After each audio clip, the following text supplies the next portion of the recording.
And that's important.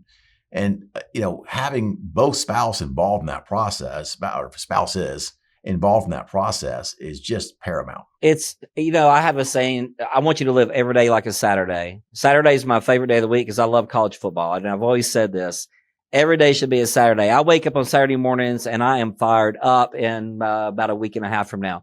I get so excited because I just love college football. I bet you're glad Nick Saban retired too. I am kind of glad, and I really do enjoy him on ESPN. He does a great job.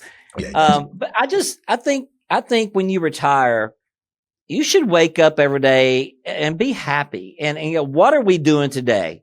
You can do whatever the heck you want to do if you got a good plan together. But one of you may want to travel, one of you may not. So that could be a conflict, right? But you're going to have your go-go years. You're going to be healthier as you retire, you're mentally, physically. Then you're going to slow down a little bit. So you just got to do stages of planning, whether that's you need more money the first 10 years in retirement, you need less money down the road. But again, I think a lot of things that people are forgetting about is what happens upon the first spouse's death. And I think you got to teach that to people so they make sure they're taking care of their surviving spouse. Yeah, it's so important. But here's another one. So Christine Benz is the director of personal finance for Morningstar and has been there for years. And we all know Morningstar is the company that rates the mutual funds 1 through 5. They also do managed portfolios, which I think both of you and I use in our practices. But she has a really interesting philosophy that she's learned about. She actually wrote about in her book. And one of the things she missed, by the way, we talked about on the podcast, was the surviving spouse conversation. And we had a long conversation about that. But one of the things that really struck me with her was it's not so much about money. It's about making a transition from being the 737 captain, like my dad is doing right now, because he just retired from United Airlines, the 737 captain. I mean, Gary, can you imagine that you go take a 500,000 pound airplane and go hurl it through the sky at over 500 miles an hour on a day-to-day basis, and that's what you do. And all of a sudden tomorrow, you just don't do that anymore? No. Or you've been the guy at Exxon that's been the chief engineer on one of the biggest oil rigs in the ocean, drilling oil, and all of a sudden you just don't do that anymore. Right. Or you're the heart surgeon who's saved, lives for years, and you're gotten to a point where you want to retire, but all of a sudden you don't do that anymore.